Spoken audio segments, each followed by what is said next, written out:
quick one this evening is on the topic must I marry her because she had a child for me?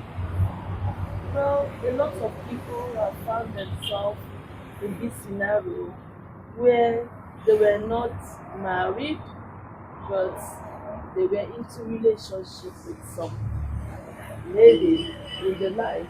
A lady, let me use the word, let me be very precise. They're in a relationship with a lady and along the line the lady took in. And sometimes at the verge of counseling to a lot of young men, they will say to me, Mama, I didn't never told me she was even pregnant. And then suddenly she came in and had a child. And then I'm sorry, she brought in a child and said it's mine. Obviously, from all reports, the child is mine. But the problem right now is that she is insisting, and her people, her parents, relations are insisting that I get married to her. First of all, I know there was relationship, there was sexual intercourse along the line, but I'm not ready to get married. And there it is. I'm saddled to take up responsibility of a child that I'm not ready to cater for. In my mind, I'm not ready to cater for. I never promised I was going to marry her, and they are forcing me. And then this is always the question that pops in. Yes, should I now marry her because she has a child for me? And to me, in a comforting way, I would say no.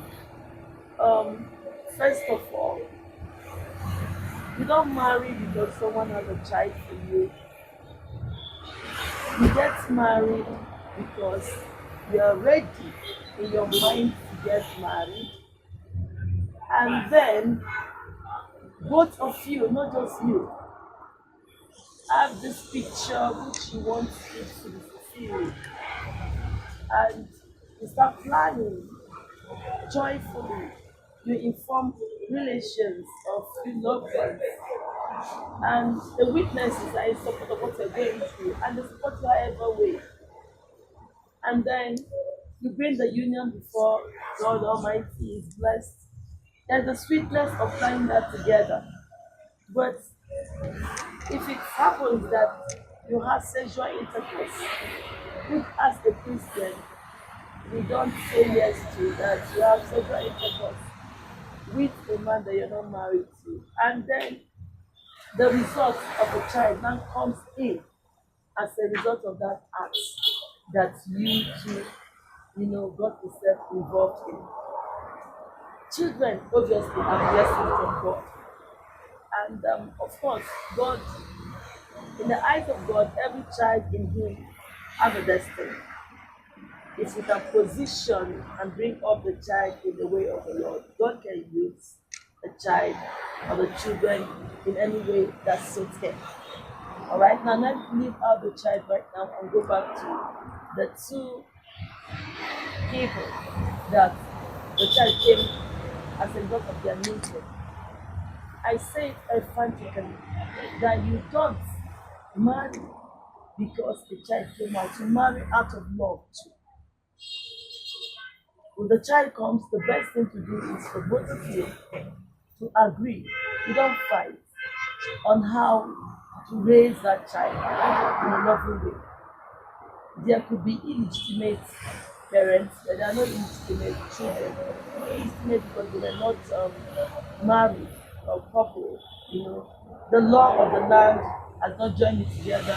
The religious body has not joined it together. The traditional body never joined it together. You were doing what you're doing in hiding, and the child comes. So I want to say, it's not a thing to get yourself all worked out and sleep on. It's just that a responsibility has come out, and you should, of a necessity, take care of that responsibility, which is a child. You can't leave a child. A child cannot help himself. A child is helpless. Someone has to help the child. So we have to sit down together and think of a way of seeing that that child is properly brought up and given every right that he desires to have. The child has right to school, to go to school. The child has right to get educated. The child has to be fed. The child has right to be given shelter. The child, the man should not drag the woman away. But it's not compulsory that you must marry a woman because he had a child for you. But the piece has been by the side listening to me, and I'm very sure that he has something to say. The woman, this particular woman, has just been crying, telling everyone, I have a child for him. He used me. Is any word like use? Because I the man saying you were enjoying, you had your eye all open, and you want to enjoy intercourse, and you're pregnant, and you never discussed marriage. How come you're not using the word the man used it? Let's hear him say something at the background. Well, such situations like that, they say it takes two to tango. It takes two to have a relationship. It takes two to have sex. It takes two to engage in anything that is productive. Because what we are seeing right now here is a situation that was not planned for, but productivity came out of it. Yeah, So the woman has no right to claim you used me or you didn't use me, because why?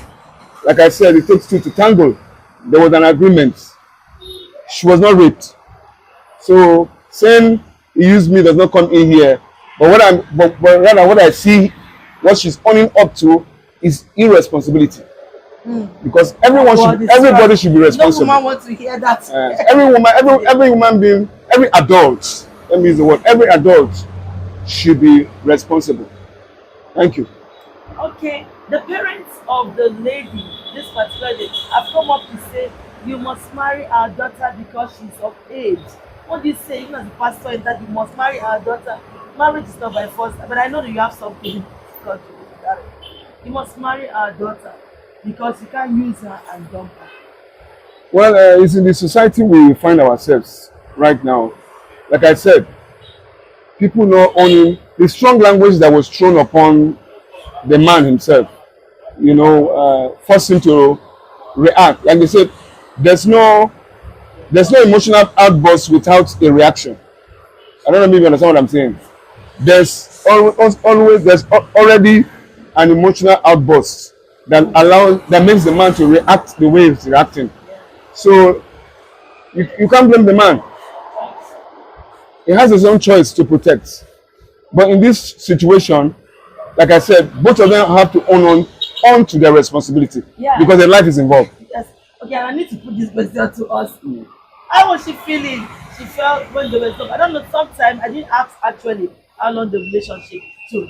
But how was she feeling when they were going out, having the ice cream, going to eateries, eating all the goodies, and then going on whatever dates they were having? She was very happy. She was not forceful. And you correlate the both of them. Before I even analyze something, as a correlation is that you were happy when you were relating. You understand? The man never proposed to you. That you are having that jolly time together. You had that sweet feelings and into a relationship. But then now it has come to there is a child involved, and you are getting angry, and then it's like the man says, I'm not ready to marry, and you are saying you have to just marry me. How do you correlate the two? The sweetness of when they were relating, and now it's like the sadness mixed with I have to be there with you to raise the child. It's very glaring. Being an advocate for the child. Yes, I'm an advocate. You see, if you look at it in the real sense, that's why God disabused sex before marriage. Anything can come up. Yes, anything can come up. So if you are not ready for responsibility, don't have sex. That was why God said you're not ready to sex is meant and kept in the marriage. Confines of marriage. It's in the confines of marriage. Yeah. Because why? There's responsibility in it. Yes. So the God that created marriage has already spiced it up. And sex is something that spices the marriage. Because why? A responsibility will come out of it. Okay. So these two people that have gone into this relationship right now, they were not ready for responsibility. They were just having fun. Yes. That's why in the first place, God, does not agree with sex before marriage. That's one reason to say that God does not agree on sex for marriage, because it's actually one of these days we do lies on the beauty of sex in the confines of marriage. It's, so when you do things that is not good, now the funniest part is that when you are having a sexual intercourse, you were doing it in a hidden fashion with with the man. Now the child has come out of it, and then you are shouting it to the public, and want the public to come and judge between you and the man that you should marry. It doesn't make any sense, really. Doesn't make any sense, really. You know, you were having a sexual intercourse, and you were hiding. You didn't call. Actually, I just sound like a warning to the young one. You didn't call the whole world to come and judge the case. You didn't tell everyone they are using. Then suddenly now you are being, suddenly at this moment you're saying the whole world come and hear me. Oh, yeah, I had a child for me. Oh, I had a child for him. He abandoned me. Doesn't really call for. Doesn't really call for. Oh, like we say, it's not called for. Like we have already said it already. There are still children growing up. So children cannot raise children. And so you understand. And But this child has to be raised. that's what I'm saying. But this child has to be raised. Yes. So when they were having their fun, they were hiding it. That's why it's hide and seek, which was not permitted. God never wanted hide and seek. God never wanted hide and seek. Now a result has come out of hide and seek, Yes. which is the responsibility. Yes. So everybody they are shouting now, help us, oh, help us. No, nobody helps you. Say help us. They're like, No, the man abandoned me, he has to marry. That's what I'm saying. It's a shout now. When they are shouting, you must say something.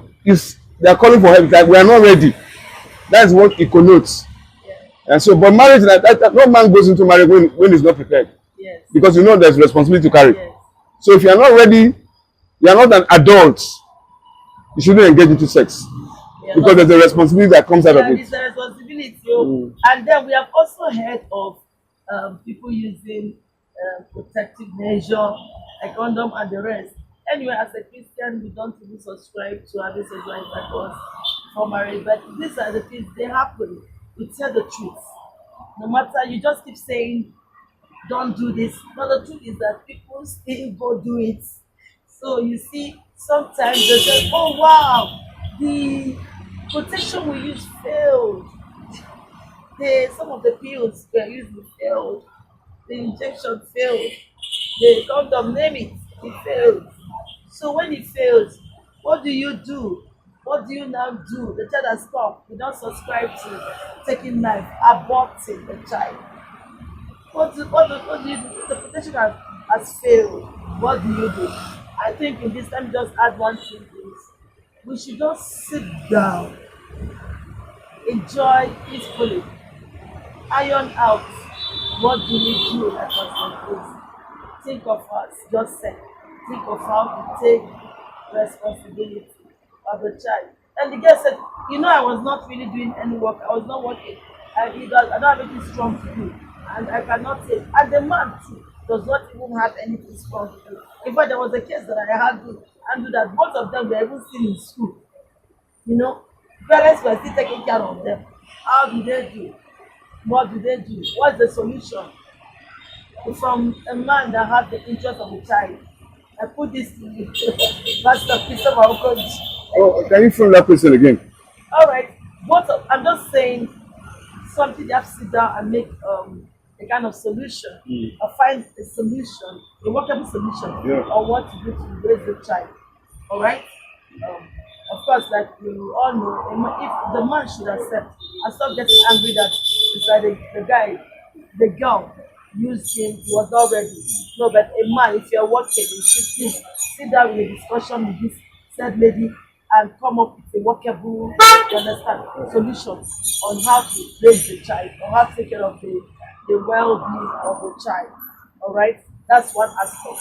But this one I want to put it is a situation where they both are still in school and still under their parents are still the ones taking care of both of them in school, and then she took it.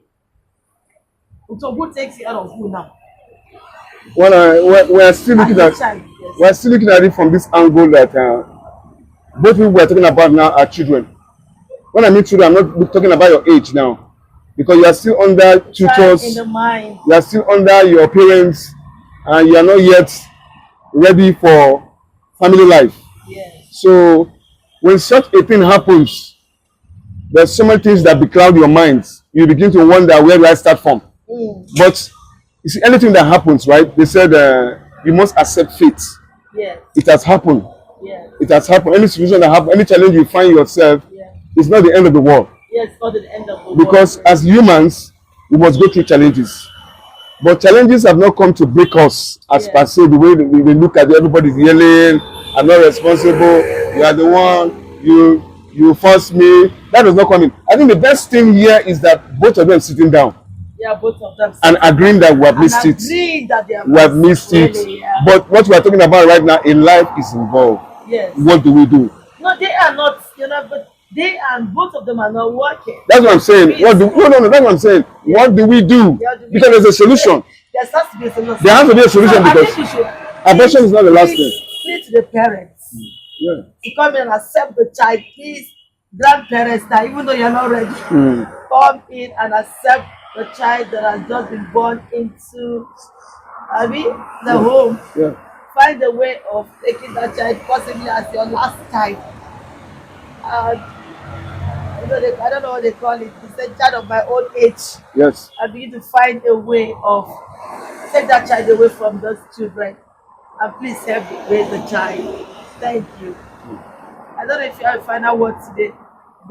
Emergency grandparents, pardon me. Well, I would just like to make them understand that you should be more careful.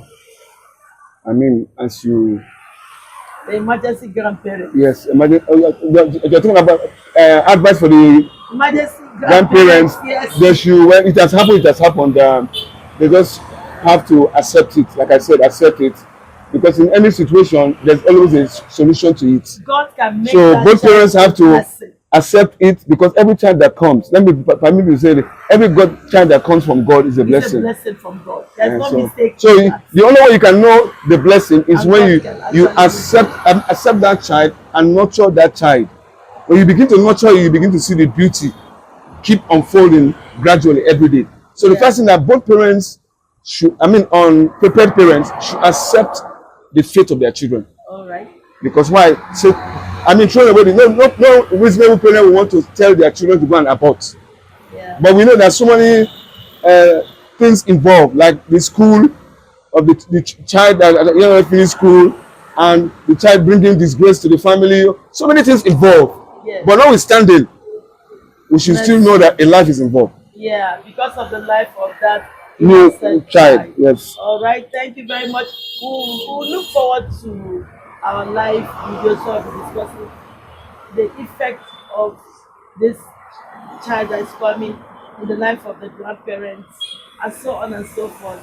All right, you're welcome. Good evening or good morning or good afternoon, wherever you are. You are loved. Let me just